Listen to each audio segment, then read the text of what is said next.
Good afternoon, everybody. Thank you for coming out to our 2:30 session. We appreciate you being here. My name is Thomas Haire. I'm the Chief Content Officer of the Performance Driven Marketing Institute. And we thank you, all of you, for your attendance over the last few days. We're getting down to it here. Just this panel, one more, and then another cocktail party.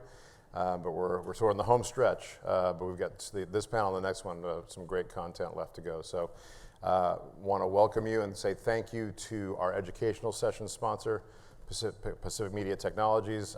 As always, in our session, they have a brief message to share with you.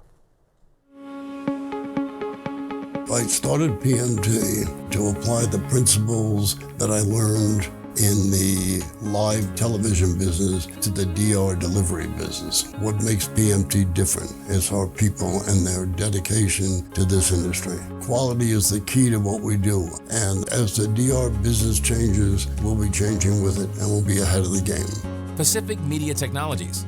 Technology driven, quality guaranteed. So again, thank you to PMT for your support of the education. It's been tremendous, and it's been incredibly crucial to our success. So thank you again. We're excited to welcome you here for Media Measurement and AdTech Solutions. What's next?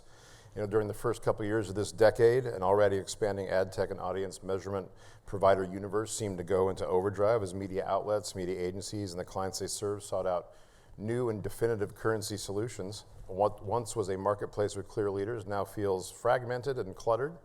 How can performance and D2C marketers find quick and clean solutions? Well, we've brought together this panel of experts to help you understand and maybe give you a couple starting answers today. So I'm going to start in the middle by introducing Robby Barnett. He's Senior Director of Strategic Partnerships in Viant's business development organization, is responsible for identifying and developing strategic partnerships across the business. He's been with Viant for nearly a decade, most recently overseeing all inventory partnerships for Adelphic, Viant's industry-leading omni-channel DSP. He's played a significant role in the design, development, and marketing of many successful media products during his tenure. His career has been spent building media owner relationships for some of the world's largest brands across traditional, digital, and programmatic media channels. Robby, welcome. To Robby's right is AJ Brown, the co-founder of LeadsRx, a leading SaaS platform for marketing analytics, including multi-touch attribution and customer journey analytics. As an early entrepreneur in the software industry, AJ was instrumental in advancing the concepts of relational databases, data warehousing, data mining, marketing analytics, and more. For nearly 5 decades, he's been helping mid to large enterprises deploy systems for advanced analytics and data management, which gives them a unique perspective here today. AJ was on our stage here last year in San Diego. Welcome back. And last but certainly not least is Edwin Yuen, the Senior Director of Product Marketing at iSpot.tv, leading the messaging and positioning of iSpot solution. Prior to iSpot, he was Vice President at Nomad Go AI, an AI-driven solution for retail companies and building operators. He's been a marketing and sales executive leading companies such as Amazon Web Services, Microsoft, HP Enterprise, as well as being an industry analyst at Enterprise Strategy Group. Edwin, thanks for joining us today. Thank you. Let's get started here. I'm going to throw this out to the entire group. Robby, you can take it first. You know, we want to start big picture. Can each of you kind of give your 30,000-foot view on the media measurement and marketing attribution universe right now? Yeah, I guess to comment on media measurement, I guess we can start with content. So there's more content than ever, more ways to consume content, more digital formats, emerging media, and a lot of these media formats are all hooked up to software. You see more walled gardens, more companies starting to take control of their data strategy. So it's making media measurement increasingly a little bit more difficult, but it's a great time to be in measurement to help everyone sort of navigate these changes. I think the companies that are going to do well are ones that have the rights to manage their first-party data. They do it well. They make good decisions based off of that. But it's a very interesting time right now. Edwin. Yeah, I think that we're really on the cusp of where technology is going to take a lot of media measurement into a new direction. We're moving beyond really kind of small-scale stuff to really large scales. Panels of 30,000 people to 30 or 40 million different devices. And that's going to give us a data set that's really going to change how we can operate in terms of the accuracy that we can work within, the speed that we can operate in, so we can be a little bit more digital-like, and really kind of get new types of attribution and new types of capabilities. But it's really an interesting time and an exciting time because we're just real ready to kind of implement different technologies to kind of take it to the next level. And there's also this great opportunity for everybody to kind of provide that input and the feedback to see what direction things take and make sure it just gets, shaped in the right direction so it's usable. Because at the end of the day, you've got to be able to use these products and get what you want out of them. It's not just the technology that's there. AJ. I couldn't agree more. I think it is a very exciting time for measurement. We've been fortunate to have started about 8 years ago, and what we saw back then were a lot of tire kickers and what we call early adopters, people that just wanted to experiment with measurement, but not necessarily put it to practical use. That's shifted dramatically. Not only are we seeing practical usage of measurement in the day-to-day business, but we're seeing the sharing of that knowledge amongst the organization. We're getting senior level people involved in making decisions on that knowledge, and it's just getting more pervasive throughout the organization. If I was going to hang at that 30,000 foot level one more second, I'd also say that what we see ahead is kind of more expansion of measurement as a key best practice for marketers. Really finding ways to market with that as the core basis, I guess, of how you do what you do, and not relying so much on bias or even years of experience that sometimes get challenged in things like pandemics. So I think measurement is going to get a lot more popular, a lot faster, and we're no longer with the early adopters, we're with the mainstream. We're out there with marketers that are using this day to day as part of their job. Nice. AJ, I'm going to stick with you. Can you share 3 core tenets that any brand should look for in a measurement, attribution, or ad tech partner? Yeah, it's going to sound self-serving, of course, whenever we answer that question since we are a vendor in the space, so full disclaimer. I think one thing that we've always strived to underscore is the need to be impartial. We find that there are many impartial solutions out there. Our first biggest competitor was Google Analytics, and people had tried to use GA or other versions of Google tools to assess how their media was performing, and it just wasn't working, it was failing.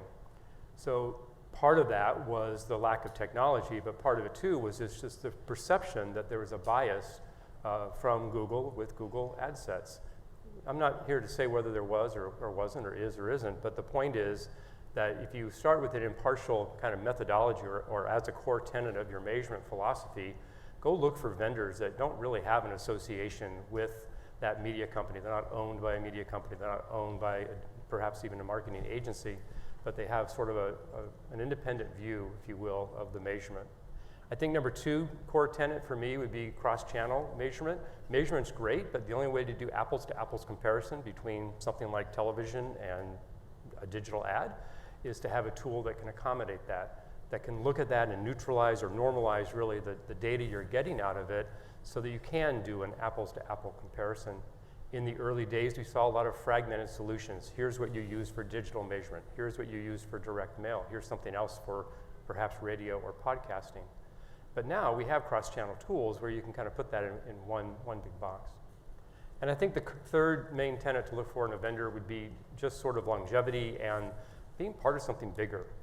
I've been in part, you said 5 decades earlier, it scares me. I am that old, but but I forget that sometimes. I've been involved in a lot of emerging technologies over the years, and we always seem to go through the same phase of being just a technology, just a tool. And if it really blossoms and becomes a mainstream necessity, then it has to be part of a bigger picture. It has to have sustainability outside of that. So I think you need to look for technology vendors that have that staying power, that have a vision, that have a product roadmap, that are more than just, what are the next features in the product, but how are we going to help you as a marketing partner really evolve through measurement and perhaps other things as well. So impartiality, cross-channel nature, and a bigger vision, I think, are the 3 things I would underscore. Great. Anything to add, guys? I have a lot of similar ones. I think granularity and transparency in data is going to be critical. I think a lot of measurements in terms of attribution or just impact is going to happen offline within clean rooms, and it's going to have data at a very granular level to sort of do those measurement exercises and practices. Transparency and methodology is also very important, but I think one is maybe a little bit underrated are the people that are involved and who you're working with at those organizations.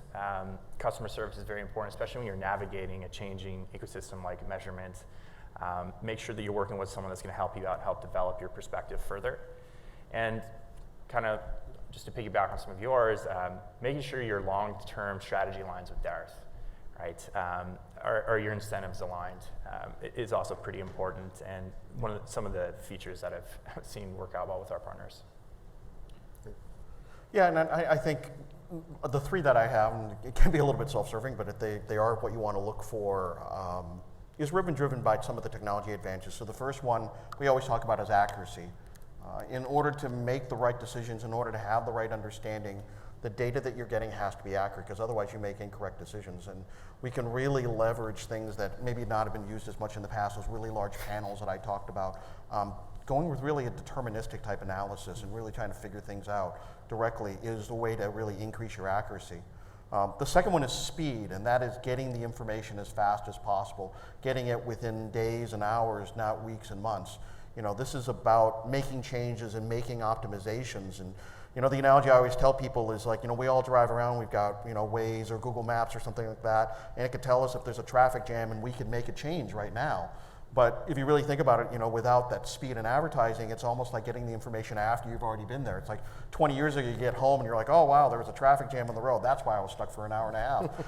We don't want to live in that life anymore. And now with the technology, we can have the speed in order to make those optimizations in flight. And then the third one is really, you know, the actionability, the attribution, what you can get out of it, how to really take that information and make the change in a dynamic way and target in a dynamic way. But I think the most important thing uniquely is that you really need all three, right? Because if you have accurate information but it's too slow, then it's not usable. Or if you have usable information and you can do something with it but it's not accurate, you really actually need all three. We can't settle for, you know, the old adage, you know, pick 2 out of 3, you can't get the third one. We really do kind of need all three, because it's the unification of all three that is the game changer. Otherwise you're kind of left with half a solution, and if you have half a solution, you potentially actually make decisions that may not actually be better than what you're doing now. Mm-hmm. Makes sense. So last week at Ad Week in New York, there was a lot of conversation about what the fragmentation of media measurement means for brands and agencies, and more particularly how long this era of fragmentation might last. That's something we talked about on the calls leading up to it. Edwin, I'll go to you first. Do you think there will eventually be a core media currency or a core group of media currency partners for brands to turn to, or is this kind of current Wild West the way of the future?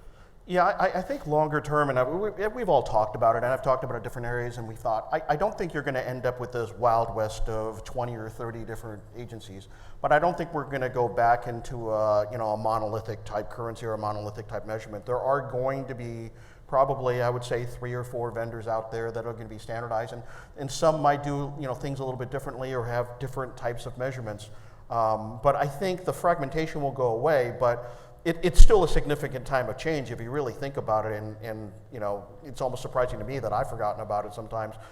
The existing system is going away also. So that system is going to change. So the change is happening whether we want to or not. And one of the biggest things that we want to get started with, and what we at iSpot, is just to get started. Start playing around with it, start investigating it, because you don't want to wait till the next day where everything kind of switches and change. You want to go out and just kind of start testing the waters and overcome the inherency, I think, that everybody has within whatever industry you have. But to take advantage of the opportunity now to go and test solutions and see what works and get your input on them to work with it, because that's how we're going to end up with the subset of the people that are going to be providing the services. I would actually say there's always been, as being a digital marketer, there's always going to be discrepancies, differences in methodologies. If we think about all the billable events that we use in digital, right? Impressions, clicks, completes, viewable impressions. There's differences in perspective and methodology and just measurement across all of them. So I think that's really par for the course for being in digital marketing. And so that really comes down to, I think, some of our successful clients is, you know, principle-based decision making, getting better at making decisions based off of intuition, but also data as well. And also rapid experimentation is a big part of it, to figure out what works for you. So there's always going to be these discrepancies. If any ops people out there, I don't know, I spent a lot of time on ops, an acceptable discrepancy is like 10%, which is kind of wild for just standard impression tracking, which has been standardized for a long time. You know, sometimes I look at the amount of tools, technologies, measurement approaches there are out there, and it does seem scattered and it seems maybe inefficient, but the reality is you all win. That's what builds a market. It's that diversity, it's the trial and error, it's a new vendor coming to market, getting some funding and trying a new approach. That's what I think propels the market forward in directions that ultimately serve marketers the best. So I'm all for it. I hate to say it because I know that sounds kind of strange. Yeah, eventually someday it's gonna whittle down. There'll be fewer players. That's just standard again with any emerging technology market. But for crying out loud, let's take advantage of it in the meantime, because I think we all are still learning about measurement in general. I mean, PDMI, you guys are fairly new still even to talk about this topic, and I think that's just indicative again of the state of the market. You all are, I think, considered pretty mature marketers to even be sitting here. So let's see what those vendors have to offer. Let's see what the measurement is. Yes, we need a standard currency. Yes, we need a more modern approach, but that'll come. It'll come when we need it, I think. Move on to Robby. I'm going to go to you next. How important do you think it is for agencies and marketers to find a way to integrate their linear streaming and CTV spend, as well as integrating the understanding of back-end outcomes from those outlets? Back-end what? Sorry. Back-end outcomes. Oh, right. I guess to go a bit higher, I think a lot of us have worked with brands and agencies, and one of the ways that I see brands are very different from agencies is that planning and buying happens in one room. So you have the TV team talking to the CTV team, talking to the out-of-home team, right? And I think that's a bit more of an optimal approach versus like siloed. And I think those specialist groups within agencies have a lot of experience and a lot of great insight to bring to the table, but we're still not seeing that complete holistic sort of omni-channel planning happening within one room.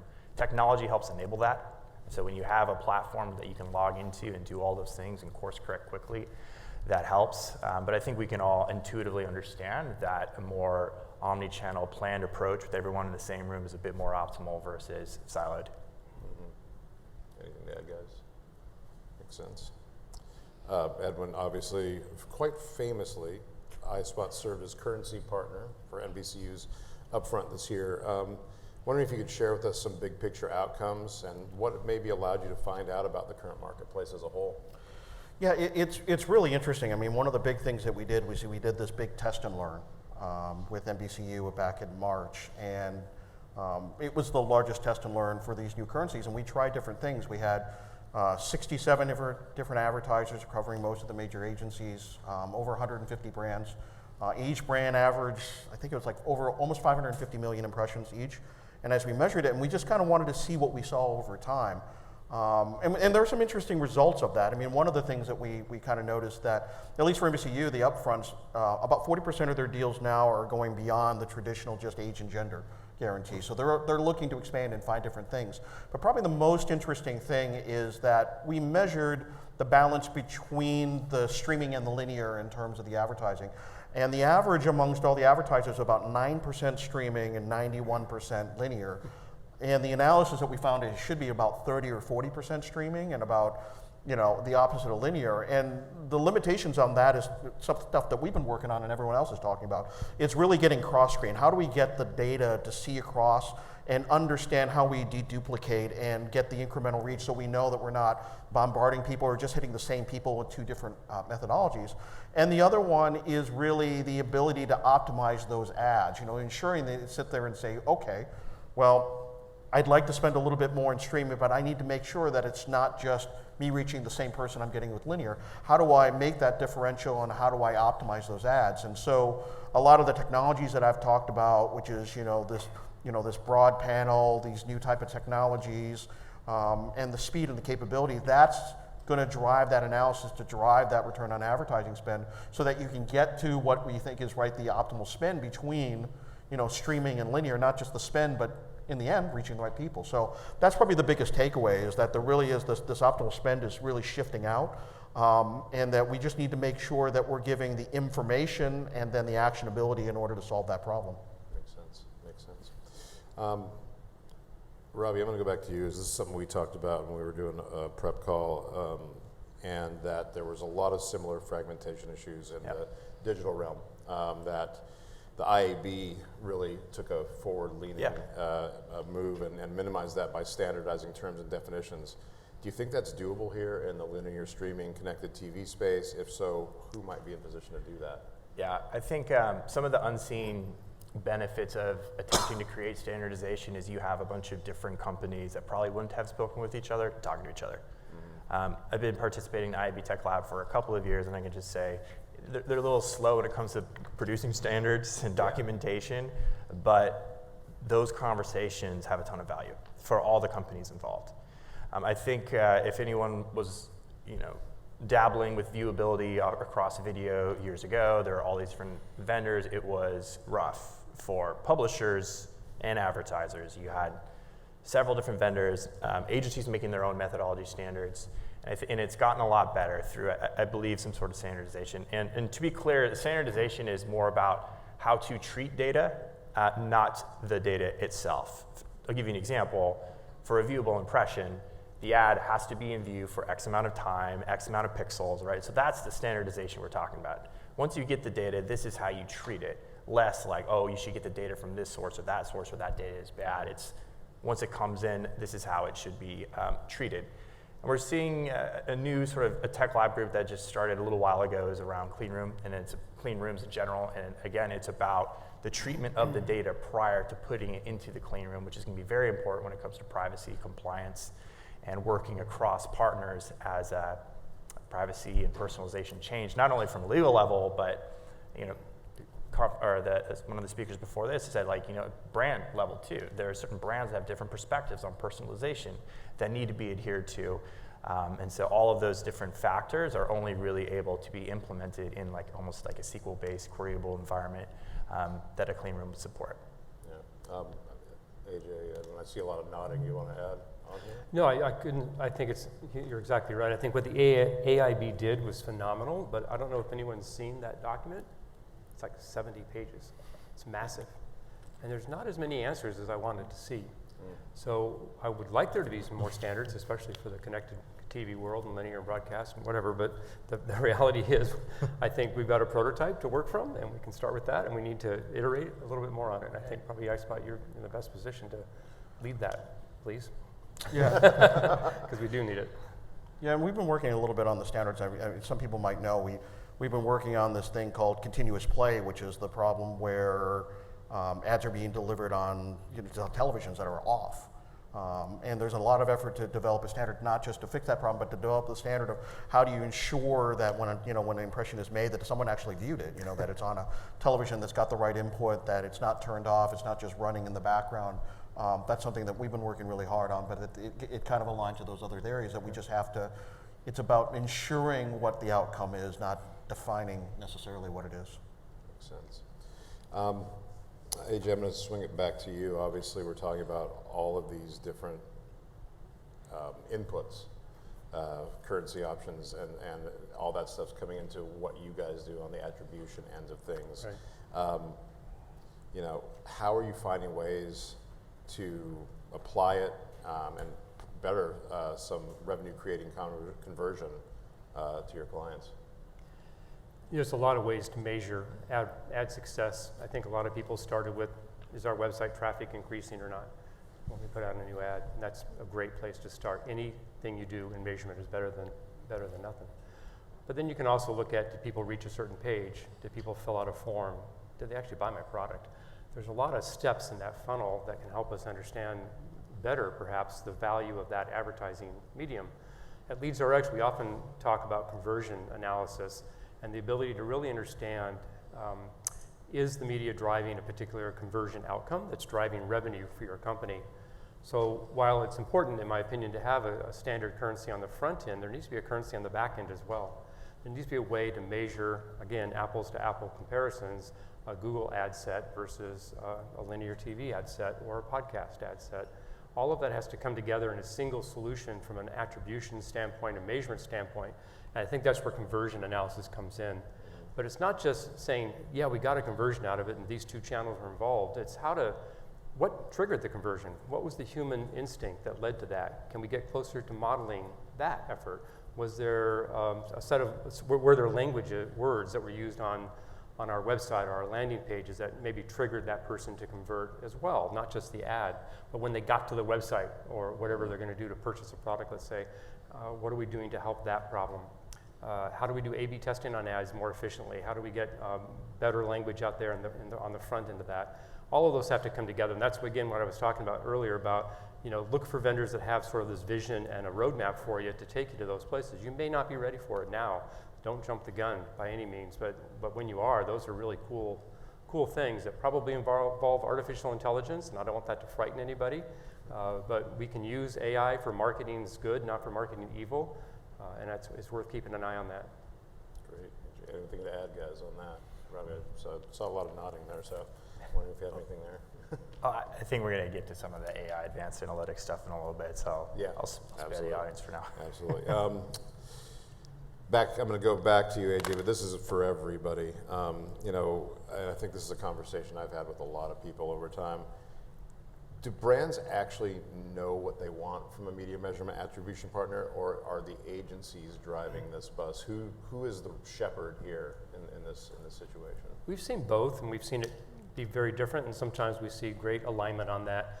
Often the agency does want to know how they're performing. They want to prove to the client that they're spending the money well and they're getting a solid return on that investment. That makes perfect sense. What the agency also wants to know is where else is that client spending money, and how can we get insight to that, because we want to try to earn some of that budget. The client's perspective is almost always much more judicial and even-keeled, and they just want to know how their spend is doing. Maybe we can call that media mix modeling, which is obviously a form of a great way to think about measurement. But the brand takes that holistic viewpoint at some level of the organization, and I want to be very careful here. I still see silos in a lot of marketing teams. I don't know if that's what you guys are seeing. So the person who buys Facebook ads does not want to be told your ads are not working as well as the Google ads, so we're going to transfer your budget over there. Not a good thing. Same thing happens in TV. You got media buyers that have been doing it for 30 years. I got relationships with the sales reps. It makes perfect sense. But they're often resistant to hearing the message that this isn't working as well for you as something else. So while we do see brands taking that holistic approach, it seems higher up in the organization, and lower down people are more territorial, I think. But there's that gap. That gap also shows up in the value of measurements. And we get a lot of pushback where the people using measurement tools see the value, they like it, they understand it, they like the value they're getting, but they're not communicating it all that well to the CMOs or the CROs or even the CEOs. And that gap needs to be fixed. We need better ways to visualize results and help explain what we're seeing, and again, remove the bias that all people have, especially execs, so that we can get a common language and a common currency behind the scenes. Makes sense. Edwin, who do you think's leading this charge? Yeah, we've seen a balance, and it's kind of what AJ says. We see a lot of it from brands, but it also depends on if they want to get a little bit more than just simply getting the straight return on advertising spends, and that could be as simple at a person level, where they want to have the ability to justify the TV spend that they have in the department in comparison to those silo groups that AJ was talking about. But we've seen a lot in terms of people really taking media measurement products and the different information that you can get, and reversing it out. So rather than sitting there saying, am I reaching the target that am I getting, you can do a broader analysis and have the understanding is that the right target that I'm going after? What are the different areas that I want to go after? Or just understanding the market from a competitive aspect, right? The things that you would expect the brand to do, that you would ask the agency to execute on, but maybe it's a little bit more from the brand side. How do I understand what my competition is doing? What day parts are they investing in? What networks are they going into? Is there something I'm not getting right? And using measurement not nearly as measurement and understanding, but really getting that actionability in terms of optimization beyond just what you're doing now, but should you do something different, or how are other people doing it? So we're seeing a little bit more of that from that brand area. Then a few things to add to that as well. So kind of like what AJ is saying, I think brands and agencies there's a lot more different types of relationships now more than ever. You have some brands, the whole in-housing thing came about a couple of years ago, and agencies are going away to bring it all in-house, and it didn't really happen. It's just it sort of happens, right? So you have brands that do their own planning, but they have an agency for activation, or they farm out their planning to an agency and they do activation. And what I think is pretty interesting, we've been talking to a lot of holdcos this year, is now holdcos are creating their own data and measurement companies as well. So there's all these different factors now, there's all these different permutations in how brands, agencies, and advertisers are working together and what the perspective is. But I think at the end of it all is they just need a tool to help them make better decisions, right? So, and they need a tool to help justify their decisions more specifically, right? And I think when we talk about big data, we talk about advanced analysis, all this sort of stuff, the data is important, but the decisions you make is significantly more important. And so I think that's what they're looking for, is a platform, is a tool to help them justify and make crisp and concise decisions. Yeah, makes sense. I think kind of led into the next question I had for you about data science. How important is it for brands and clients or agency partners to really understand and believe in data science and how it works? Yeah, data science can be intimidating. Machine learning, all of that stuff it's nuts. It's certainly changing the world, but I guess to sort of bring it back, I think as professionals in data, tech, measurement, we should always be thinking about ways to improve our data literacy, right? And really, again, it's to help us make better decisions. You can make good decisions with bad data, because if you're a little bit more data literate, you can say, oh, this data is bad, I'm not going to do what it's telling me to do, and vice versa. You look at the data and good data, but you make the wrong decisions, right? So in data science, there are simple concepts to understand that are actually very profound and will help you make decisions based off of data. And those things are not difficult to find or learn, to be honest. And I think that's it's free. There's some great books on it, and I can tell you, it's really helped me, for lack of a better word, call BS on data, because there's just so much of it. And so doing your best to protect yourself from misleading data is probably time well spent these days. That's great. Yeah, I think having the attitude too that you're open to something other than what your gut tells you about. Yeah. So you might have been buying Facebook ads or Google ads or TV for a decade or more, and so you have this gut instinct that maybe the data says is not quite right anymore, and it takes a really mature marketer to say, hey, I just learned something from this, and I'm going to change my base of experience going forward. We talk a lot about what we call conversion intelligence. It's about humans getting smarter about data. If you were here last year, you might have seen our big signage in the lobbies here and there that said people plus data equals better. It really is both. Data scientist is great, but if you apply it to your business, what you're really wanting to do is get smarter about how you're making money. And that's the conversion we're talking about. Where conversion is coming from, what's the right media mix to buy those conversions, how quickly are people converting, what language helps them convert better. All those factors gain knowledge with the human there. And so AI is a component of that, as you mentioned, machine learning and any form of artificial intelligence, but the data is too. Put those two things together with the human capabilities, now you've got something really powerful. You've got a better resume. You've got better job satisfaction in your current company and future companies. We want to help people get smarter about how they market and the basic discipline of marketing from the perspective of data and performance measurement.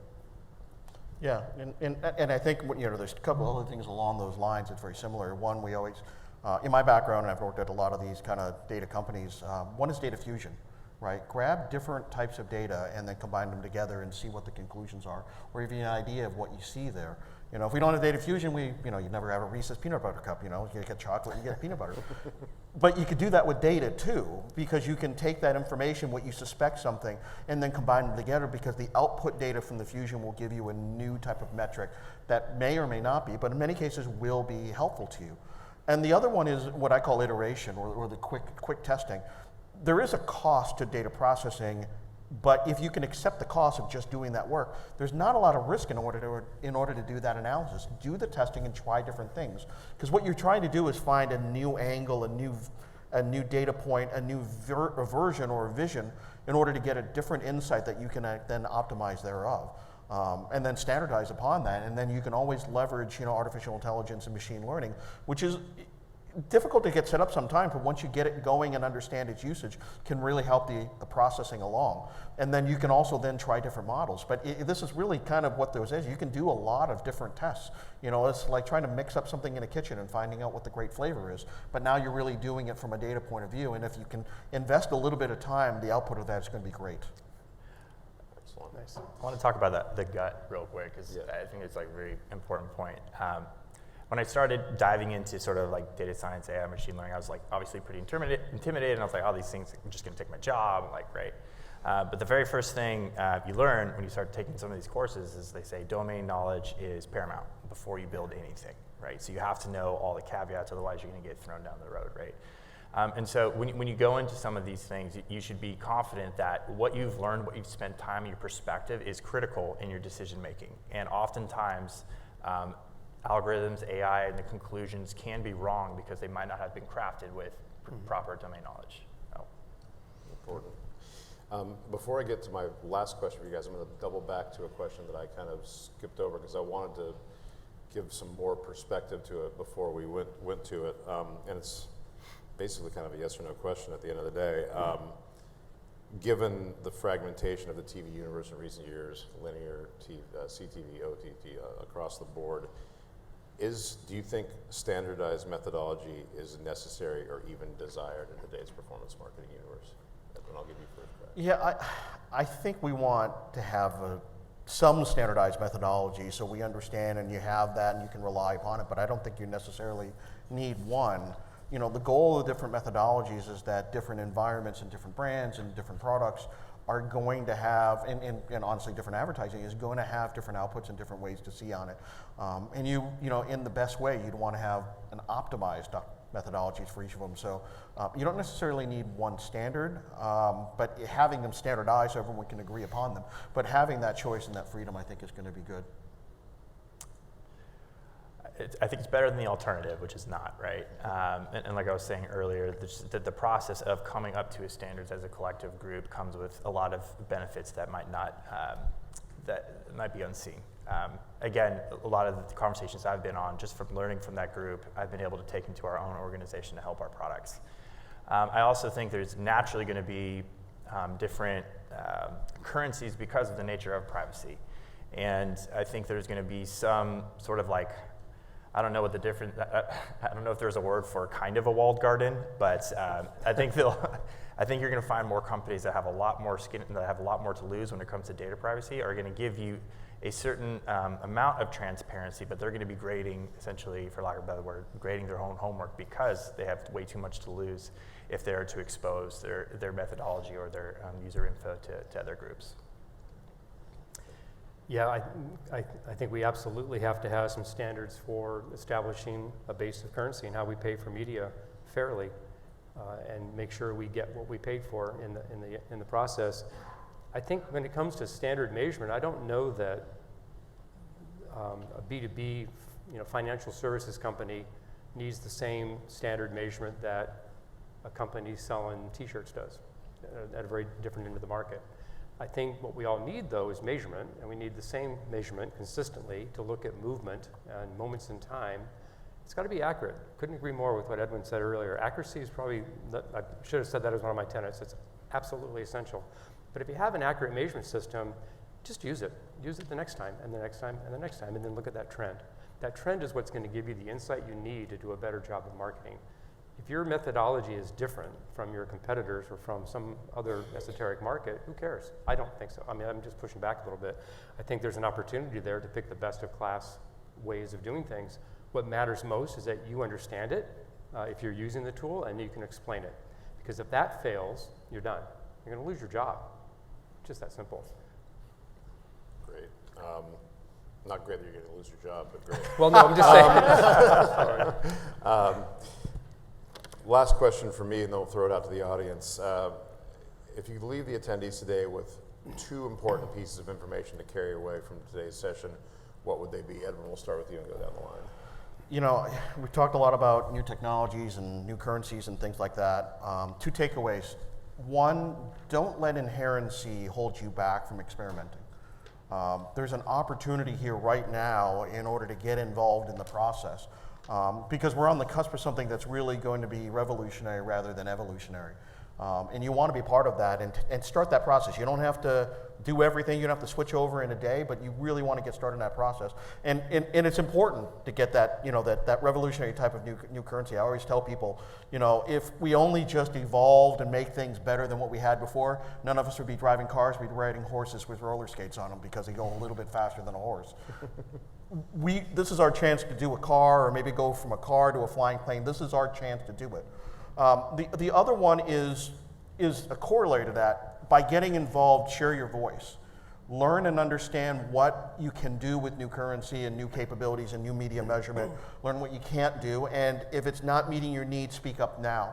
Because a lot of things, there's always going to be evolutionary change, but there's a real opportunity now to be at the formation of what we are going to do in terms of new currencies and standards and capabilities. And you want to make sure that your usage, your specific environment, how your company, your brands, and your advertisements work, have the opportunity to really interject now. So overcome inherency and raise your voice now and get started. And that can only lead to positive things. I think first thing is try and improve your data literacy wherever possible. A lot of free stuff online, and it's just going to set you up for the future and deal with certain areas where there might be holes in measurement, fuzzy sort of insights, directional insights. Having a better grasp of how to read data and how to make decisions based off of that data is just going to help you in your job and pretty much anywhere. And I guess the second one is almost counter to that is you still got to trust your gut to a certain extent. As long as you're making principle-based decisions, we're all consumers ourselves, and you take those two approaches, I think it's going to lead to good outcomes. There are brand standards, there's certain approaches, there are philosophies that you have to think about and agree on as an organization. And if you're doing that and understanding data from a deeper level, I think you're going to be set up for the long term. Yeah, I think Robby's spot on. Get smarter about data, put that on your resume, make it a skill set that every marketer should have. I think we're going to come out of colleges with that in the future. But always combine it with the domain expertise that you already have. We're not giving that up. We're not trying to be mechanical here in how we do marketing. We're trying to add the value and the years of experience that are so important. And if you're an agency, get the clients to stop making their own ads. You have that knowledge. Use data as a way to fine-tune what you do on behalf of your clients and keep them out of the weeds a little bit. I think that's just really important to leverage data for the good of marketing, if you will. And I guess, I don't have you're great at analogies, by the way. There's a guy at our company who always has one to throw out, and I love listening to him. But I think you were talking about accuracy earlier again, and I've mentioned that again also. I'm just going to underscore that. I think you got to look at the accuracy of what you do. If we're going to be data scientists at any level, we have to defend and rely upon that knowledge. Don't overcomplicate it. We don't need a spreadsheet of 30 cells showing us the key metrics of our marketing programs. Sorry to those of you that may be doing that. We just need a few KPIs that help us make a quick decision. And again, this goes back to what Edwin was saying, do something. It's not enough just to have the smarts. You got to actually activate and take a step forward and tune something and do it again and iterate. Make that the basic premise of what you do. Thanks, guys. Let's open it up to the audience. Any questions out there? We got one right up front here. If you've been wondering why we've been running the mic around, it's because we're recording these and we can't hear the questions without the mic. I'm Scott Kennedy with Thrive. Forgive me, I forgot your name. Gentleman to the far left. AJ. AJ, okay. Yeah, thank you. Something you mentioned that caught my attention. Okay. Using data to design ads, if I remember Yeah. hearing that correctly. Yeah. Can you give me a practical example, a simple practical example for a dummy like myself on using the data to design ads, more specifically perhaps at the beginning of the sales cycle, at the point where a consumer perhaps is shopping for a home service, for example, and at the end, say at the point they're ready to make a buying decision? So it's going to be a little self-serving, so I apologize up front, but you can, that's all right. We have a product that will generate ad text for you. You put in a few keywords, your key selling points, or maybe differentiators and stuff against your competitors, and we're going to spit out some well-qualified ad text for you that you can try. Then you're going to try it and put it in use and see how it performs. You maybe try a couple of them. And with that A/B testing that you're going to get and a little bit of data scientists, you can then fine-tune that and reiterate that ad. I think someday we'll be able to put AI into that and do that more automatic for you so that you can get that initial ad going. We'll do the A/B testing, we'll iterate and get a new ad for you. I think people aren't ready for that. We can do it today, don't get me wrong. I think where the gap is no offense to anybody in the room, it's hard to trust a system like that. It's hard to say, well, the system chose the ads, I didn't do anything. That doesn't sound good. But anyway, so text generation, it's a thing that's happening here today. You can buy the product. The next thing, frankly, that we're coming out with is image creation. Type a couple of keywords and we'll generate a picture for you of a cat drinking lemonade or whatever product you want to sell. It doesn't have to always be something that a human initiates. Does that help? Okay. Another question? Anyone? Last up. One follow-up, just one follow-up. Yep. Can you break that down? I'm sorry. One follow-up. Can you break that down by media? Radio, TV, print. Is there a way to do that? Again, this is coming from a dummy here, okay? That's a good question. I'm going to say not yet, that you're going to get ad text, and it is what it is. Now, we all know that when you're on TV and you've got body language and imagery associated with that, the ad text can be completely different. When you're on radio, you've got another problem. So I think you still need the human involvement to kind of tweak things here and there. But maybe eventually, that would be cool if we could, but not yet. That's right. No, we got one up front and then one in the way back as well. Marce, you can go first. You're on the way. This would be for Robby, is it? Yeah. You mentioned that some basic data science principles can be pretty profound. Yeah. And you can find them in some books. Yeah. If there's one book that impacted you. Oh, yeah. How What Not would to it Be be? Wrong. It's a very, very good one. Cool. What was that? How Not to Be Wrong. Okay. That one is what got me going. All right. But I'll use some of those principles that they talk about in the book in relation to your question, like building creative based off of data you have for an advertiser. So there's a principle, it's called survivor bias. It's basically when you're asking a group of people that are, in the context of advertising, you're asking your existing customers, why do you like my product, right? You don't just want to ask the people that are already using your product, why do you like my product? You also want to ask people that don't use your product, like, well, why don't you like my product, right? And so that concept's called survivor bias. It's talking to an incorrectly sampled group and thinking that as a representation of the entire pie. So there's a lot of concepts like that in data science that I didn't go to school for math. I'm like actually pretty bad at math, but I just think the concepts are just really fascinating, and it really helps with just decision making in general. Very cool. Hi, nice to meet you all. Sean. Talked about data accuracy, how important that is. If your data's not accurate, the decisions you make are going to not work. For television specifically, where would you say your biggest gaps are in terms of making sure that data is accurate? Yeah, I mean, a lot of it is at least for what we've done in iSpot is like size and scale is trying to figure it out. I mean, because in the end you can't measure every single thing, you can't determine every single thing, but in a day and age where we have the capability to survey not just humans but smart TVs and all these devices, and then do analytics along that, what we do is you expand that data set and you process that data, and that helps go with the accuracy. And also there's a lot of checks that you can do, because even the technology that you have, and recognition and stuff like that can cause issues that, there are compensating areas. We do catalogs in order to double check and verify, the ads are run in the correct way, and that all helps drive up the accuracy to a very fine level.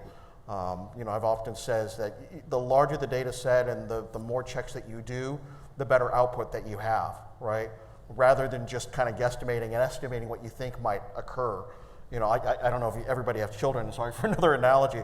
It's like, if you really wanted to know what's going on at the school, you should sample a lot of the kids and ask them and get different opinions. You shouldn't just ask your 2 children and assume that everyone else feels the same way they are. So the larger the sample set and the double the checks will inherently produce an accuracy that's going to be fully representative of what you expect.